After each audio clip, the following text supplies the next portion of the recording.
මේ ශ්‍රී ලංකා ගුවන් විදුලි සංස්ථාවයි. ජාතියේ සංනිවේදකයා විශ්වාසය සමග පෙරට.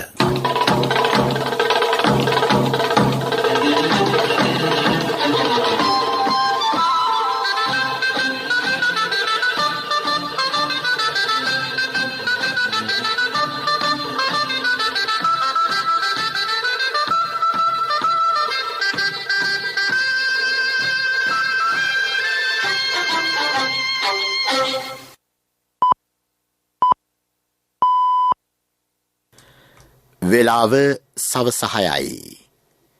මේ ශ්‍රී ලංකා ගුවන් විදුලි සංස්ථාවයි. මෙන්න ප්‍රවෘත්ති. සංස්කරණය වින්ද්‍යා කල්පනී අබේසේකර, ප්‍රකාශය ගයන් කෞශල් ජයවීර. රෝහල්ගත වන කිසිදු කොවිඩ් ආසාදිතයෙකු අපහසුතාවයට පත් නොකරන ලෙසට ජනපතිගෙන් සෞඛ්‍යංශ බලධාරීන්ට උපදෙස්. විවාහ මංගලෝත්සව සහ ජනතායක රාශිවීම් සීමා කරමින් විශේෂ සෞඛ්‍ය මාර්ගෝපදේශ මාලාවක්. රාජ්‍ය සේවකයන්ට අදාළ සංශෝධිත චක්‍රලේඛය නිකුත් කෙරේ. කොවිඩ් එන්නතේ දෙවන මාත්‍රාව ලබා දෙන ඕනෑම මධ්‍යස්ථානයකින් 30ට වැඩි පුද්ගලයන්ට පළමු මාත්‍රාව ලබා ගැනීමේ පහසුකම්. ගත වූ මාස කිහිපය තුළ උද්ඝෝෂණ 120ක්. එය කොවිඩ් ව්‍යාප්තිය හෙළ යාමට හේතු වූ බවට බුද්ධ්‍යංශ අනාවරණයක්. හිටපු ආරක්ෂක ලේකම්ට හා හිටපු පොලිස්පතිට අධිචෝදනා පත්‍ර බාර දීමට අධිකරණයෙන් නියෝග. ප්‍රමාද වී ඇති කොරියානු රැකියා අවස්ථා සඳහා ශ්‍රී ලාංකිකයන් යොමු කිරීම කඩිනමින්. ඕස්ට්‍රේලියාවේ සංචරණ සීමාවලට එරෙහිව පාර්ශව රැසක් විරෝධය පළ කරයි. ජාතික මලල ක්‍රීඩා ශූරතාවලිය දින නියමයක් නොමැතිව කල් දැමේ.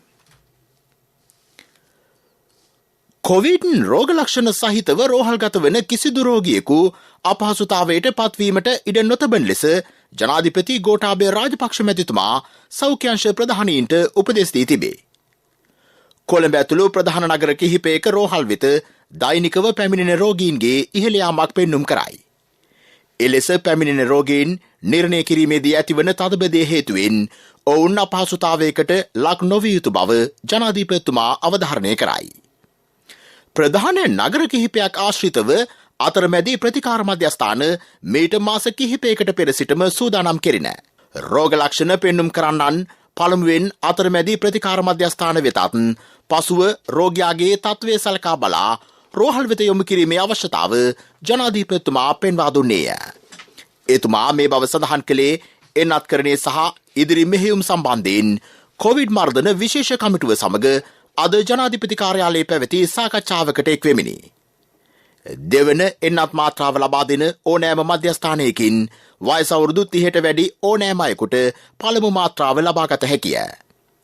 සැප්තැම්බර් මාසයට පෙර වයස අවුරුදු 18ට වැඩි පිරිසට එන්නත් මාත්‍රා දෙකම ලබා දෙන බවත්, ඒ සඳහා අවශ්‍ය එන්නත් මේ වන විට ඇනවුම් කර ඇති බවත් එම සාකච්ඡාවට එක්වෙමින් විශේෂඥ වෛද්‍ය ප්‍රසන්න ගුණසේන මහතා පැවසිය.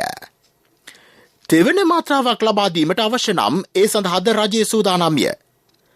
ගත වූ මාසය තුළ රට පුරා උද්ඝෝෂණ 120ක් පවත්වා තිබේ. ඒ සෑම උද්ඝෝෂණයකටම අවම වශයෙන් 1500කට අධික පිරිසක් සහභාගී වී ඇත. සෞඛ්‍ය උපදෙස් නොතකා අයුතු ලෙස ජනතාව ඒකරාශී වීම රට පුරා කොවිඩ් පැතිර යාම වේගවත් වීමට හේතු වී ඇතැයි බුද්ධ්‍යංශ පෙන්වා දෙයි. එන්නත ලබාගත්තද දේශීය ඖෂධ දෛනිකව ලබා ගැනීම සහ දුමායනය රෝගය වැළැක්වීම අවම වීමට ඉවහල් වන බව රාජ්‍ය අමාත්‍ය සිසිර ජයකොඩි මහතා එහිදී පෙන්වා දුන්නේය. කොරෝනා ව්‍යාප්තිය පාලනය සඳහා විවාහ මංගල සහ වෙනත් එවැනි අවස්ථාවන්ට සහභාගී වන ජන සංඛ්‍යාව සීමා කිරීමට රජය තීරණය කරයි. ඒ අනුව ආසන සංඛ්‍යාව 500කට වැඩි උත්සව ශාලාවක පැවැත්වෙන විවාහ මංගල උත්සවයකට සහභාගී විය හැකි උපරිම සංඛ්‍යාව 150 දෙනෙකි. උත්සව ශාලාවේ ආසන සංඛ්‍යාව 500ට අඩු නම් උපරිමය 100 දෙනෙකුට සීමා කෙරේ. අවමංගල කටයුතු සඳහා එක්වරකදී සහභාගී විය හැකි උපරිම පුද්ගලයන් ගණන 25කි. සියලුම රාජ්‍ය උත්සව සැප්තැම්බර් 1 වෙනිදා දක්වා කල් දැමේ. රාජ්‍ය සේවකයන්ගේ පැමිණීම ආයතන ප්‍රධානියා තීරණය කළ යුතුය. පවතින කොවිඩ් වසංගත තත්ත්වය පිළිබඳ විශේෂ ප්‍රකාශයක් සිදු කරමින් යුද හමුදාපති කොවිඩ් පැතිරීම වැළැක්වීමේ ජාතික ක්‍රියාන්විත මධ්‍යස්ථාන ප්‍රධානී ශවේන්ද්‍ර සිල්වා මහතා මේ බව සඳහන් කළේය. දැනට ශ්‍රී ලංකාව තුළ පවතින කොවිඩ් තත්ත්වය සැලකිල්ලටගෙන විශේෂයෙන්ම විවාහ මංගල සහ අනිකුත් උත්සව සඳහා ලබා දී තිබූ අවසරය සංශෝධනය ලක් කරලා තිබෙනවා. විවාහ මංගල හෝ වෙනත් උත්සව පවත්වන ශාලා තුළ ආසන සංඛ්‍යාව 500ට වැඩි නම් පමණක් උපරිමය 150 දෙනෙකුට සහභාගී වීමටත් එවැනි ශාලාවල ආසන සංඛ්‍යාව 500ට අඩු නම් උපරිමය 100 දෙනෙකුට පමණක් සීමා කිරීමට මේ වන විට තීරණය කරලා තිබෙනවා. ඒ වගේම අවමංගල කටයුතු සඳහා එක්වරකට 25 දෙනෙකුට පමණක් සහභාගී වීමට අවසර ලැබෙන අතර රජයේ සේවකයන් රැකියාවට ගෙන්වා ගැනීමේදී එම ආයතනවල ප්‍රධානීන්ට අවශ්‍ය සුදුසු පරිදි රැකියාවට ගෙන්වා ගැනීමට උපදෙස් ලබා දීලා තිබෙනවා. මේ වන විටත් සංවිධානය කළ තිබෙන සියලුම රාජ්‍ය උත්සව සැප්තැම්බර් මාසයේ 1 වෙනි දක්වා කල් දැමීමට මේ වන විට තීරණය කරලා තිබෙනවා. කොවිඩ් ව්‍යාප්තියත් සමග නැවතත් රට අගුළු දමන බවට පැතිර යන පුවත් අසත්‍ය බව යුද හමුදාපතිවරයා ප්‍රකාශ කරයි. සෞඛ්‍ය මාර්ගෝපදේශවලට අනුකූලව ක්‍රියා කිරීමට ජනතාව දැඩි අවධානය යොමු කළ යුතු බව හෙතෙම අවධාරණය කළේය. එමෙන්ම අයුතු ලෙස ජනතා ඒකරාශී වීම තහනම් කර ඇත. කොවිඩ් වෛරසය මර්ධනය කිරීමට එන්නත් කරණයේ ඉවහල් වේ. එන්නත මෙතෙක් ලබා නොගත් පුද්ගලයන්ට එය ලබා ගැනීමට අවශ්‍ය නම් ළඟම පිහිටි සෞඛ්‍ය සේවා කාර්යාලයෙන් හෝ තම අයත් ප්‍රදේශයේ මහජන සෞඛ්‍ය පරීක්ෂකවරයාගෙන් ඒ පිළිබඳ වැඩිදුර තොරතුරු ලබාගත හැකිය. නව සෞඛ්‍ය මාර්ගෝපදේශානුව රාජ්‍ය සේවකයන් යළි සේවයට කැඳවීමට අදාළ චක්‍රලේඛය රාජ්‍ය සේවා පළාත් සභා හා පළාත් අමාත්‍යාංශ ලේකම්වරයා මගින් නිකුත් කර තිබේ. සියලු රාජ්‍ය ආයතනවල නිලධාරීන් අවම වශයෙන් සතියකට දින 3ක් සේවයට වාර්තා කළ යුතු වන පරිදි කණ්ඩායම් සකසා එම කණ්ඩායම් ආයතනයේ සේවය අඛණ්ඩව සැපීමට හැකිවන ආකාරයෙන් සේවයට කැඳවිය යුතුය.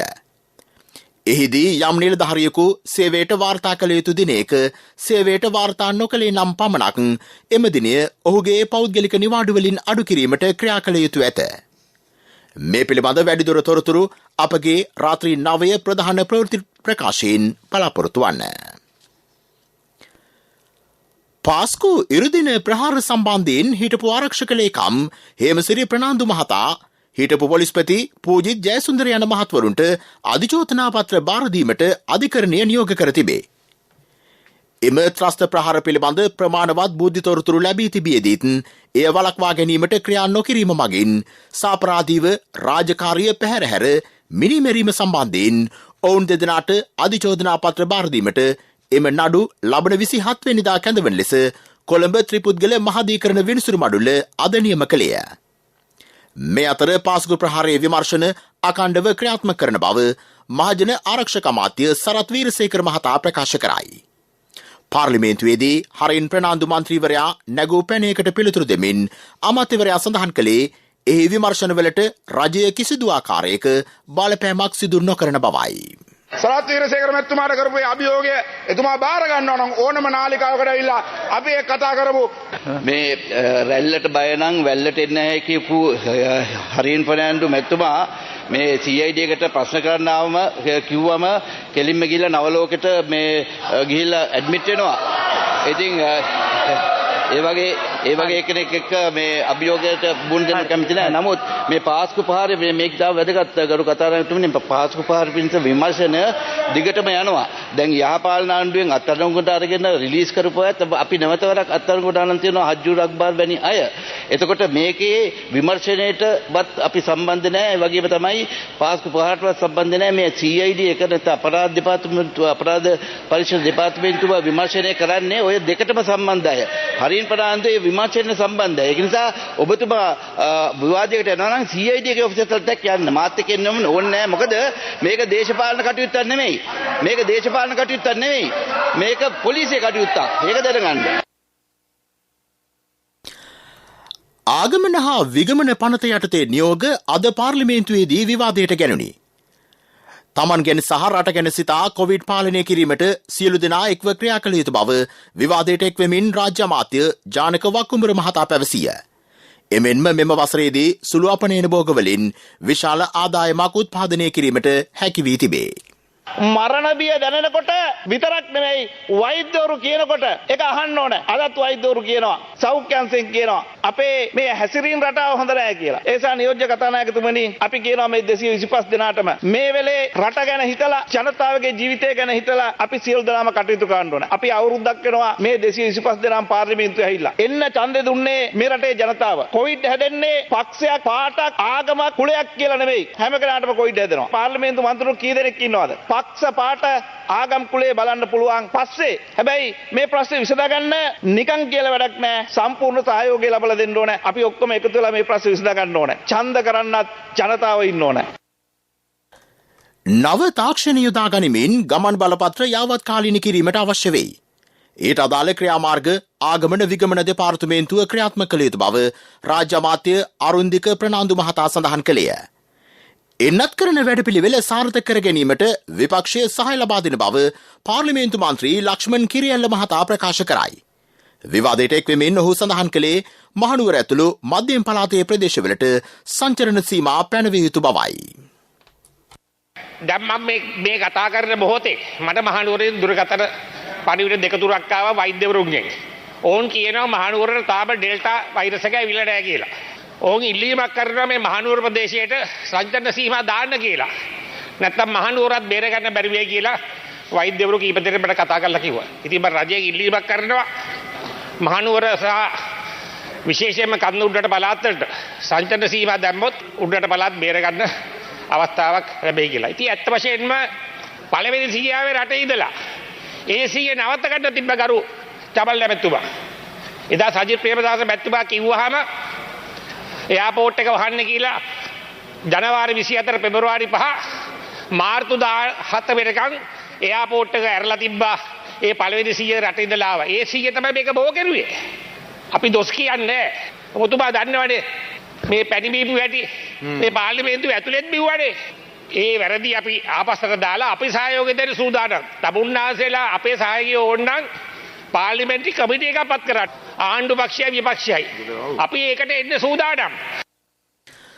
පාර්ලිමේන්තු මන්ත්‍රී ආචාර්ය හරිනි අමරසූරිය මහත්මිය කියා සිටියේ ගුරුවරුන් සිදු කරන ඉල්ලීම් සාධාරණ බවයි. කොතලාවල විශ්වවිද්‍යාල පනතට ශිෂ්‍යයන් හා ආචාර්යවරුන් විරෝධය පළ කරන බවද ඇය පැවසුවාය. විවාදයට එක්වෙමින් පාර්ලිමේන්තු මන්ත්‍රී සුමිත් උඩුකුඹුර මහතා ප්‍රකාශ කළේ රජය ගෙන යන කොවිඩ් මර්ධන වැඩසටහන අඩාල කිරීමට විපක්ෂය වර්ජන හා උද්ඝෝෂණ රැල්ලක් ක්‍රියාත්මක කරන බවයි. මේ ප්‍රවෘත්ති ශ්‍රී ලංකා ගුවන්විදුලි සංස්ථාවෙන්. ශ්‍රී ලංකා ඉන්ෂුරන්ස් පියකුමින් මවකමින්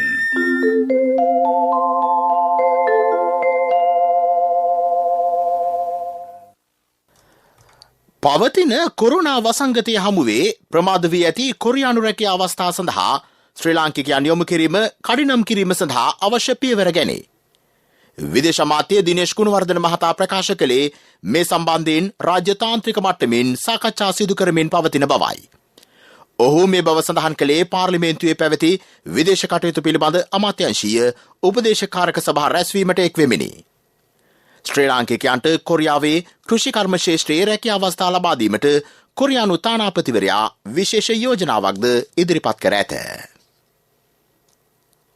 විදේශ අමාත්‍යංශය යටතේ ඇති කන්සියුලර් සේවාවේ කටයුතු පුළුල් කරමින් පූජ්‍ය පක්ෂයට සහ අපනයනකරුවන් සඳහා නව කවුළු දෙකක් විවෘත කෙරේ. දිවයිනේ විවිධ ප්‍රදේශවලින් පැමිණෙන පුද්ගලයන් 2000කට අධික පිරිසක් දෛනිකව මෙම දෙපාර්තමේන්තුවේ සේවාවන් ලබා ගනිති. ඒ අතරින් පූජ්‍ය පක්ෂයට සහ අපනයන ශේෂ්ත්‍රයට සම්බන්ධ වන්ට ප්‍රමාදයකින් තොරව අවශ්‍ය සේවා ලබා දීමේ අරමුණින් මෙම නව කවුළු දෙක ආරම්භ කළ බව එහි අධ්‍යක්ෂ ජෙනරාල් විශ්වනාත් අපොන්සු මහතා සඳහන් කරයි. පරිසරයට අහිත කර තවත් භාණ්ඩ වර්ග 8ක් තහනම් කිරීමට අදාළ අමාත්‍ය මණ්ඩල පත්‍රිකාව කඩිනමින් යොමු කරන බව අමාත්‍ය මහින්ද අමරවීර මහතා ප්‍රකාශ කරයි. පොලිතින් බෑග්, ප්ලාස්ටික්, ඉන්දියාප වට්ටි, ප්ලාස්ටික් පිඟන්, කෝප්ප හා හැඳිවෙනි දෑ ඊට ඇතුළත් වෙයි. පරිසර කටයුතු පිළිබඳ අමාත්‍යංශීය උපදේශක කාරක සභාවට අද එක්වෙමින් අමාත්‍යවරයා මේ බව පැවසීය. දිරාපත් නොවන ආහාර දවටන හෙවත් ලංචීට් තහනම් කිරීමේ නීතිය මේ වන විට ක්‍රියාත්මකයි. එම නීතිය ලබන මස පළමුවැනිදා සිට දැඩි කෙරේ. ඊට අදාළ වැටලීම් ප්‍රමාණය වැඩි කරන ලෙස මහින්ද අමරවීර අමාත්‍යවරයා අදාළ නිලධාරීන්ට එහිදී උපදෙස් දුන්නේය. පානීය නල ජල පහසුකම් නොමැති දුෂ්කර පළාත් සහ කඳු ආශ්‍රිත ප්‍රදේශ සඳහා පහසුවෙන් ජලය ලබාගත හැකි වනසේ නළලින් ඉදිකිරීම කඩිනමින් සිදු කෙරේ. ඒ සඳහා විශේෂ සහන වැඩපිළිවෙලක් ජල සම්පාදන මණ්ඩලය මගින් ක්‍රියාත්මක කරයි. ඒ අනුව ඉහළ ප්‍රමිතියෙන් යුතුව අකණ්ඩව ජලය සැපේන ආකාරයෙන් මෙම නළලින් ඉදිකෙරේ.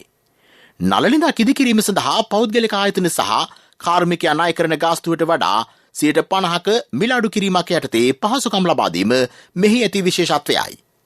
ඊට අවශ්‍ය අධිබල ඇති නවීන තාක්ෂණික උපකරණ මේ වන විට ජල සම්පාදන මණ්ඩලයට ලබා දී තිබේ. මේ යටතේ ස්ථානීය පරීක්ෂාව ඇතුළු ජලයේ ගුණාත්මක භාවය පිළිබඳ සියලු පරීක්ෂාවන් නොමිලේ සිදු කෙරේ. මේට අමතරව දැනට අක්‍රියව පවතින නළලින් නැවත අලුත් වැඩියා කර දීමද මෙහිදී සිදු කෙරේ. වියලවි මණ්ඩලයේ හම්බන්තොට දිස්ත්‍රික්කයේ වී අස්වනු මිලදී ගැනීම සඳහා ගබඩා 12ක් විවෘත කර තිබේ. එම දිස්ත්‍රික්කයේ යලකන්නේ වී අස්වැන්න නෙලීම දැන් ආරම්භ කර ඇත. සාර්ථක වී අස්වැන්නක් ලැබෙමින් පවතින බව ගොවිහු පවසති. සූරියවැව හත්පෝරුව මයුරපුර මහගම ප්‍රදේශවල වී අස්වැන්න නෙලීම මේ දිනවල සිදු කෙරේ. ගොවින්ගෙන් තෙත වී කිලෝවක් අවම වශයෙන් රුපියල් 42කටත් නාඩු සහ කැකුළු වියලි වී කිලෝවක් රුපියල් 50කටත් රජය මිලදී ගනී. සම්බා වී කිලෝවක් මිලදී ගැනින්නේ රුපියල් 52කටය. උපරිම සිල්ලර මිලට වැඩියෙන් සහ ලලවි කරන්නන් හට නියම කෙරෙන රුපියල් 2500ක දඩමුදල රුපියල් ලක්ෂය දක්වා ඉහළ නංවන බව අමාත්‍ය ආචාර්ය බන්දුල ගුණවර්ධන මහතා පවසයි. ජාවාරම්කරුවන් විසින් වෙළඳපොලේ සහල් මිල වැඩි කිරීමට පියවර ගනු ලැබුවහොත් ඊට මුහුණ දීම සඳහා රජය ආරක්ෂිත සහල් තොග තබා ගැනීමට පියවරගෙන ඇත. මේළඟට ප්‍රමුඛ පුවත. මෙරට ජීවිත රක්ෂණ ක්ෂේත්‍රයේ දැවැන්තම බෝනස් තීමනාව ශ්‍රී ලංකා ඉන්ෂුරන්ස් ග්‍රෑන්ඩ් බෝනස් රුපියල් මිලියන 8600ක අසම සම ජීවිත රක්ෂණ බෝනස් තීමනාව මෙවරත් ශ්‍රී ලංකා ඉන්ෂුරන්ස් ජීවිත රක්ෂණ හිමියන්ට මෙම තීමනාව රක්ෂණ ක්ෂේත්‍රයේ දැවැන්තයා ශ්‍රී ලංකා ඉන්ෂුරන්ස් වෙතින්ම පමණයි. වැඩි විස්තර සඳහා අමතන්න 0112 357 357 ශ්‍රී ලංකා ඉන්ෂුරන්ස් පියකුමින් මවකමින්.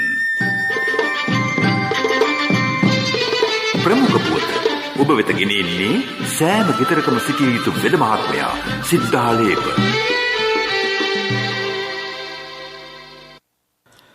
කොරෝනා ආසාදිතයන් වාර්තා වීම ඉහළ යමින් පවතී.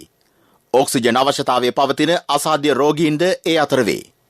නියෝජ්‍ය සෞඛ්‍ය සේවා අධ්‍යක්ෂ ජෙනරාල් විශේෂඥ වෛද්‍ය හේමන්ත හේරත් මහතා ප්‍රකාශ කළේ දිවයින පුරා පවතින රෝහල්වල කොරෝනා ආසාදිතයන් සඳහා වෙන් කර ඇති ඇඳන් සංඛ්‍යාව වැඩි කිරීමට රෝහල් අධ්‍යක්ෂවරුන් ක්‍රියා කරන බවයි. ආසාදිතයන්ගේ සංඛ්‍යාව අඛණ්ඩව ඉහළ යාම ඉතා අවධානම්ය. එබැවින් සෞඛ්‍ය මාර්ගෝපදේශ නිසි පරිදි අනුගමනය කරන ලෙස ඔහු ජනතාවගෙන් ඉල්ලා සිටී. මේ වන විට COVID-19 රෝගීන්ගේ සංඛ්‍යාව ක්‍රමානුකූලව වේගයෙන් නොවුනත් සෑම දිනයකම වාගේ වැඩි වෙනවා. ඒ වගේම ඒ රෝගීන්ගෙන් වෙනදාට වඩා වැඩි ප්‍රතිශතයක් රෝග ලක්ෂණ සහිතව තිබෙන බවත් රෝහල් ගත වන සංඛ්‍යාවේ වැඩිවීමක් පේන බවත් අපි කවුරුත් දන්නවා. ඒ වගේම මේ වන විට ඔක්සිජන් ලබා ගැනීමට අවශ්‍ය වන රෝගීන්ගේ සංඛ්‍යාවේ ප්‍රතිශතයේ යම් වර්ධනයක් දක්වන බව අපිට මේ වෛද්‍යවරු හැමලාම කියලා තියෙන දෙයක්. මේ තත්ත්වය ගැන සැලකිල්ලට ගත්තාම අපිට පැහැදිලිවම පේනවා අපිට මේක බරපතල ලෙස අපි සියලු දෙනාම සැලකිල්ලට ගත යුතු කාරණයක් කියන එක. මේක සෞඛ්‍ය සේවාවට දරාගන්න බැරි දෙයක් නොවන බවත් පළමුවෙන්ම අවධාරණය කරනවා මේ මොහොතේදී. නමුත් මේ කර්තව්‍ය සඳහා සෞඛ්‍ය සේවකයන් මේ වෙන විට ඉතාමත්ම වෙහෙසකර ලෙස මේ කටයුත්තට යෙදිලා ඉන්නවා. සංකූලතා නොමැති වයස අවුරුදු 2කට වැඩි සහ වයස අවුරුදු 65ට අඩු අවම අවධානම් මට්ටමක් පෙන්නුම් කරන කොවිඩ් ආසාදිතයන් නිවෙස් තුළ වෛද්‍ය අධීක්ෂණය මත රැක බලා ගන්නා ලෙස සෞඛ්‍ය අංශ දැනුම් දෙයි. අවධානම් තත්වයේ පසුවන පිරිසන් රෝහල්ගත කළ යුතුය. සෞඛ්‍ය අමාත්‍යාංශයේ ඊට අදාළව මාර්ගෝපදේශ මාලාවක් නිකුත් කර තිබේ. පැය 24 පුරා ක්‍රියාත්මක ප්‍රධාන දුරකථන මධ්‍යස්ථානයේ 1390 කෙටි දුරකථන අංකය ඇමතීමෙන් රෝගීන් කළමනාකරණ කටයුතු පිළිබඳ තොරතුරු දැනගත හැකිය. මෙබගින් රෝගයාට පහසුවෙන් තම නිවසේ සිට දින 14ක් වෛද්‍ය අධීක්ෂණය යටතේ ප්‍රතිකාර ලබාගත හැකි බව සෞඛ්‍ය අමාත්‍යාංශය දැනුම් දෙයි. යම් ආකාරයකින් රෝගී තත්ත්වය උත්සන්න වූහොත් කඩිනමින් එම රෝගීන් පිළිබඳ තොරතුරු දුරකථන ඔස්සේ ලබාගෙන රෝහල්ගත කිරීමටද පියවර ගැනේ. ප්‍රමුඛ පුවත ඔබ වෙත ගෙන ආවේ සෑම ගෙදරකම සිටිය යුතු වෙද මහත්මයා සිද්ධාලේක. ශක්තියේ හඬ අවධානය පිණිසයි. කොරෝනා වසංගතයත් සමග භාවිත කරන මුවාවරණ නිසි පරිදි බැහැර නොකිරීම හේතුවෙන් සමාජය තුළ පාරිසරික ගැටලු රැසක් නිර්මාණය වී ඇත. භාවිත කරන මුවාවරණ නිසි පරිදි බැහැර කිරීමට අදාළව මධ්‍යම පරිසරාධිකාරිය මගින් මාර්ගෝපදේශ සංග්‍රහයක්ද හඳුන්වා දීමට නියමිතය. එය මේ වන විට සකස් කර අවසන් බවත් සෞඛ්‍ය අමාත්‍යාංශයේ අනුමැතිය සඳහා යවා ඇති බවත් මධ්‍යම පරිසරාධිකාරිය නිවේදනය කරයි. ජනතාව මේ පිළිබඳ දැඩි අවධානය යොමු කළ යුතුය. විදෙස් පුවත්.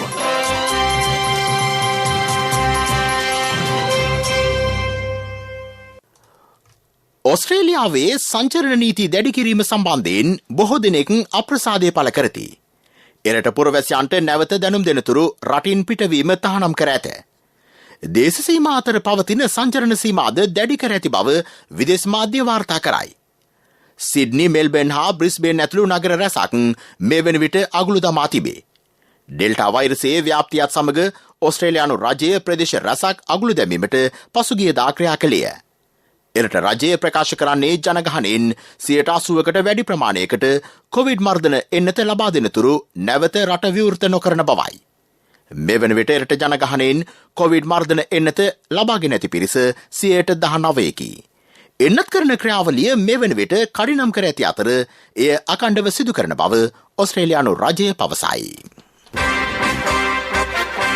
පෙරසර සංවර්ධනයක පුවත් සම්පින්ඩනය සංවර්ධන පුවත් ඔබ වෙත ගෙනෙන්නේ නවීන තාක්ෂණයේ බලමහිමය මෙල්වා QST අපේ රටේ අපේම දෙයක්. බෝධින් මොහොත ලක්ෂ ගණනින් වාසනාවන්තයින් මේ කරන CAV ජනජය වාසනා ආරම්භුණා. අගෝස්තු 15 දක්වා ඔබේ විල්පතට 140ක් දක්වා වටම්. මාසික දිනුම් මැදීමෙන් රුපියල් 3000කට වැඩි විල්පත් සඳහා වටිනා අත්‍රැක්ටර් දිනා ගන්න. වාරි සෞභාග්‍ය වැඩසටහන යටතේ අනුරාධපුර දිස්ත්‍රික්කයේ වැව් 43ක් ප්‍රතිසංස්කරණය කෙරේ. ඒ සඳහා වෙන් කර ඇති මුදල රුපියල් මිලියන 350කි.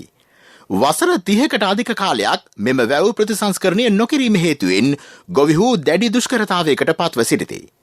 අනුරාධපුර දිස්ත්‍රික් වාරි මාර්ග අධ්‍යක්ෂ SD මැදිවක මහතා ජාතික ගුවන් විදුලියට ප්‍රකාශ කළේ මෙම ව්‍යාපෘතිය ඔස්සේ රොන්මඩ සහ අනවසර ඉදිකිරීම ඉවත් කිරීම ඇතුළු ප්‍රතිසංස්කරණ කටයුතු රැසක් සිදු කරන බවයි.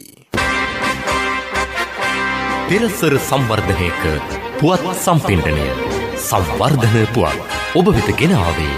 මහත්තයා ගේ හදනවනේ. ඔව් මුදලාලි. මම මේ ආවෙත් හොඳ කම්බි ටිකක් ගන්න කියලා. මම දෙන්නම් මහත්තයාට ඉස්තරම්ම කම්බි ජාතිය. මට ඕන මුදලාලි මෙල්වා කම්බි. මෙල්වම තමයි මහත්තයා මේ අලුත්ම මෙල්වා QST කම්බි. ලෝකේ දියුණු රටවල් ඔක්කොම පාවිච්චි කරන්නේ QST කම්බි. මට මුදලාලි මිලිමීටර් 16 කම්බි වලින් දෙන්නකෝ. බය වෙන්න එපා මහත්තයා. මිලිමීටර් 10 ඉඳලා 32 වෙනකල්ම SLS සහතිකෙත් තියෙනවා. අනික ඕන හાર્ඩ්වෙයාර් එකකින් ගන්නත් පුළුවන්. නවීන තාක්ෂණයේ බලමහිමය මෙල්වා QST අපේ රටේ අපේම දෙයක්. බෝධින් මොහොත ලක්ෂ ගණනින් වාසනාවන්තයින් මේ කරන CAV ජනජය වාසනා ආරම්භුණා. අගෝස්තු 15 දක්වා ඔබේ විල්පතට 140ක් දක්වා වටම්. මාසික දිනුම් මැදීමෙන් රුපියල් 3000කට වැඩි විල්පත් සඳහා වටිනා අත්‍රැක්ටර් දිනා ගන්න. ක්‍රීඩා පුවත්. ජාතික මලන ක්‍රීඩා ශූරතාවලිය දින නියමයක් නොමැතිව කල්යයි. එය ලබන සඳුදා සහ අඟහරුවාදා කොළඹ සුගදාස ක්‍රීඩාංගණයේදී පැවැත්වීමට නියමිතව තිබුණේ. ටෝකියෝ ඔලිම්පික් කුලලේ 14 වන දිනය අදයි. පිරිමි පාපන්දු අවසන් මහතරඟය හෙට පැවැත්වේ. බ්‍රසීලයේ සහ ස්පාඤ්ඤය ඊට සුදුසුකම් ලබා සිටී. ටෝකියෝ ඔලිම්පික් පදකම් සටහනේ චීනය තවදුරටත් පෙරමුණේ සිටී. රන් පදකම් 34ක්, රිදී පදකම් 24ක් හා ලෝකඩ පදකම් 17ක් මේ වන විට චීනය දිනාගෙන තිබේ. ඇමරිකාව දෙවන ස්ථානයේ පසුවන්නේ රන් පදකම් 31ක් දිනා ගනිමිනි. රන් පදකම් 23ක්, රිදී පදකම් 10ක්, ලෝකඩ පදකම් 15ක් දිනා ගනිමින් ජපානය තුන්වන ස්ථානයේ පසුවෙයි. ව්‍යාපාරික පුවත් ඔබ වෙත ගෙන එන්නේ ජාතික ඉතිරි කිරීමේ බැංකුවෙන් ඔබ වෙත ගෙන එන සියල් සපිරි ඇප් එක NSB Pay. කෘෂි බල නමින් විශේෂ ණය යෝජනා ක්‍රමයක් DFCC බැංකුව මගින් හඳුන්වා දෙයි. වැවිලි කටයුතු පසු සම්පත් කිරි කර්මාන්තය කෘෂි කාර්මික පිරිස් සැකසුම් ගබඩා ඉදිකිරීම සහ එහි පහසුකම් පුළුල් කිරීම කාබනික පොහොර නිෂ්පාදනය හඳුන්වා දීම සහ ධාරිතා වර්ධනය කිරීම වැනි කටයුතු සඳහා මෙමගින් ණය පහසුකම් ලබා දෙයි. රට තුළ කාබනික පොහොර නිෂ්පාදනයට සහාය වීම මෙහි ඒ කර්මණකි. කාබනික පොහොර නිෂ්පාදකයන් සඳහා අවශ්‍ය මුල්‍යමය සහාය මෙමගින් හිමි වෙයි. ව්‍යාපාරික පුවත් ඔබ වෙත ගෙනාවේ ඔබේ සියලුම බැංකු කටයුතු වඩාත් සුරක්ෂිතව පහසුවෙන් කරගන්න ජාතික ඉතිරිකිරීමේ බැංකුවෙන් ඔබ වෙත ගෙනේන සියල් සපිරි ඇප් එක NSB Pay මුදල් හුමාරු බිල්පත් ගෙවීම ක්‍රේලෝඩ් ක්‍රෙඩිට් කාඩ් ගෙවීම ලංකා QR ආදී සේවාවන් රැසක් සමගින් බැංකු ගිණුම් කිහිපයක් සමග එකවර ලියාපදිංචි වීමේ පහසුකම ඔබ කොතැනක සිටියත් ඔබේ බැංකු කටයුතු එසැනින් කරගන්න ඩිජිටල් විසඳුම Play Store හෝ App Store හරහා දැන් නොමිලේම ඩවුන්ලෝඩ් කරගන්න NSB Pay වැඩි විස්තර ළඟම පිහිටි ශාඛාවෙන් හෝ 0112 379 379 අමතන්න කොන්දේසි සහිතයි. ආර්ථික පුවත් ආවරණය යුතුකම් වගකීම් එක්ක සල්ලි ඉතුරු කරන්න ලේසි නෑ. ඔබේ ස්ථාවර තැන්පතෝට ආකර්ශනීය පොලියක් හා ආරක්ෂාවක් දෙන්න අපි පොරොන්දු වෙන්නේ ඒකයි. LOLC Finance ස්ථාවර තැන්පතු ඉතිරිය උතුරන්න. 2001 දෙසැම්බර් 13 වෙනි දින නීතිගත කරන ලද LOLC Finance PLC ICRA Lanka limited වෙතින් SLA ස්ථාවර ශ්‍රේණිය ලබා ඇත. 2011 අංක 42 දරන මුදල් ව්‍යාපාර පනත යටතේ ශ්‍රී ලංකා මහා බැංකුවේ මුදල් මණ්ඩලය වෙතින් බලපත්‍රලාභී මුදල් සමාගමකි. දකුණු පළාතේ කෘෂි ගෙවතු වගා 1474ක් සංවර්ධනය කෙරේ. ඒ සඳහා රජය වෙන් කර ඇති මුදල රුපියල් ලක්ෂ 74කි. මෙමගින් පවුල් 3000කට අධික පිරිසකගේ ආර්ථිකය ශක්තිමත් වන බව කෘෂිකර්ම අමාත්‍යාංශය ප්‍රකාශ කරයි. මගේ මහත්තයා දාපු මේ රත්තරන් මුද්ද තමයි මගේ ජීවිතේ. LOLC එකට ඔයාලගේ රත්තරන් පණ වගේ. ඔයාලගේ රන් බහන්න අපි ළඟ තියනකල් ඔයාලට ජීවිත රක්ෂණයකුත් දෙන්නේ අපි විතරයි. වෙලාවට ගෙවා ගන්න බැරි වුණොත් ඔයාලගේ රත්තරන් කොහොම හරි ඔයාලටම දෙන එකයි අපේ ප්‍රතිපත්තිය. ගෙවා ගන්න අමාරුනොත් අපි කතා කරලා විසඳුමකුත් දෙනවා. මුද්දට මං හිතපු නැති ගාණක් හම්බුණා. ආපු ගමන් වැඩෙත් උනා. වටිනා තෑග්ගකුත් හම්බුණා. LOLC එක කරන ගනුදෙනුවක් රත්තරන් වටින ගනුදෙනුවක් කියන්නේ ඒකනේ. LOLC Finance රන් සවි රන්නය සේවාව. රත්තරන්.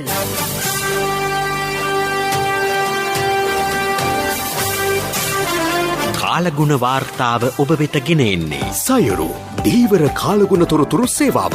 ඔබගේ ප්‍රදේශයට අදාළ කාලගුණ තොරතුරු නොමිලේ එසැනින් ඔබේ ඩයලොග් දුරකථනයට 828 අමතා ලියාපදිංචි වන්න. දීවර හා ජලජ සම්පත් දෙපාර්තමේන්තුව සහ කාලගුණ විද්‍යා දෙපාර්තමේන්තුවේ ඉදිරිපත් කිරීමකි. සයුරු සමග සොරැකීම. සබරගමුව පළාතේත් මහනුවර නුවරඑළිය ගාල්ල හා මාතර දිස්ත්‍රික්කවලත් වරින් වර වැසී ඇතිවන බව කාලගුණ විද්‍යා දෙපාර්තමේන්තුව පවසයි. බස්නාහිර හා වයඹ පළාත්වල වැසිවාර කිහිපයක් ඇතිවෙයි. ඌව පළාතේත් අම්පාර සහ මඩකලපුව දිස්ත්‍රික්කවලත් සවස් කාලයේ හෝ රාත්‍රී කාලයේ ස්ථාන කිහිපයක වැසි හෝ ගිගුරුම් සහිත වැසි ඇතිවිය හැකිය.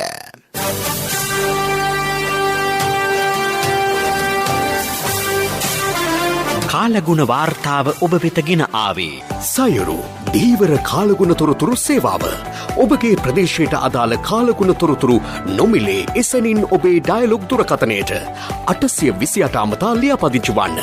දීවර හා ජලජ සම්පත් දෙපාර්තමේන්තුව සහ කාලගුණ විද්‍යා දෙපාර්තමේන්තුවේ ඉදිරිපත් කිරීමකි. සයුරු සමග සොරැකීම. ප්‍රවෘත්ති අවසන් කිරීමට යලි සිරස්තල. රෝහල්ගත වන කිසිදු කොවිඩ් ආසාදිතයෙකු අපහසුතාවයට පත් නොකරන ලෙසට ජනපතිගෙන් සෞඛ්‍යංශ බලධාරීන්ට උපදෙස්. විවාහ මංගල උත්සව සහ ජනතා ඒකරාශී වීම සීමා කරමින් විශේෂ සෞඛ්‍ය මාර්ගෝපදේශ මාලාවක් රාජ්‍ය සේවකයන්ට අදාළ සංශෝධිත චක්‍රලේඛය නිකුත් කෙරේ. කොවිඩ් එන්නතේ දෙවන මාත්‍රාව ලබා දෙන ඕනෑම මධ්‍යස්ථානයකින් 30ට වැඩි පුද්ගලයන්ට පළමු මාත්‍රාව ලබා ගැනීමේ පහසුකම්. ගත වූ මාස කිහිපය තුළ උද්ඝෝෂණ 120ක්. එය කොවිඩ් ව්‍යාප්තිය ඉහළ යාමට හේතු වූ බවට බුද්ධ්‍යංශ අනාවරණයක්. හිටපු ආරක්ෂක ලේකම්ට හා හිටපු පොලිස්පතිට අධිචෝදනා පත්‍ර බාර දීමට අධිකරණයෙන් නියෝග. ප්‍රමාද වී ඇති කොරියානු රැකියා අවස්ථා සඳහා ශ්‍රී ලාංකිකයන් යොමු කිරීම කඩිනෙමින්. ඕස්ට්‍රේලියාවේ සංචරණ සීමාවලට එරෙහිව පාර්ශව රැසක් විරෝධය පළ කරයි. ජාතික මලල ක්‍රීඩා ශූරතාවලිය දින නියමයක් නොමැතිව කල් දැමේ. අපගේ මෙම ප්‍රවෘත්ති ප්‍රකාශයට www.slbc.lk වෙබ් අඩවිය ඔස්සේද සවන් දිය හැකිය. මීළඟ ප්‍රධාන ප්‍රවෘත්ති ප්‍රකාශය රාත්‍රී 9ට. ප්‍රවෘත්ති ඉන් සමාප්තයි.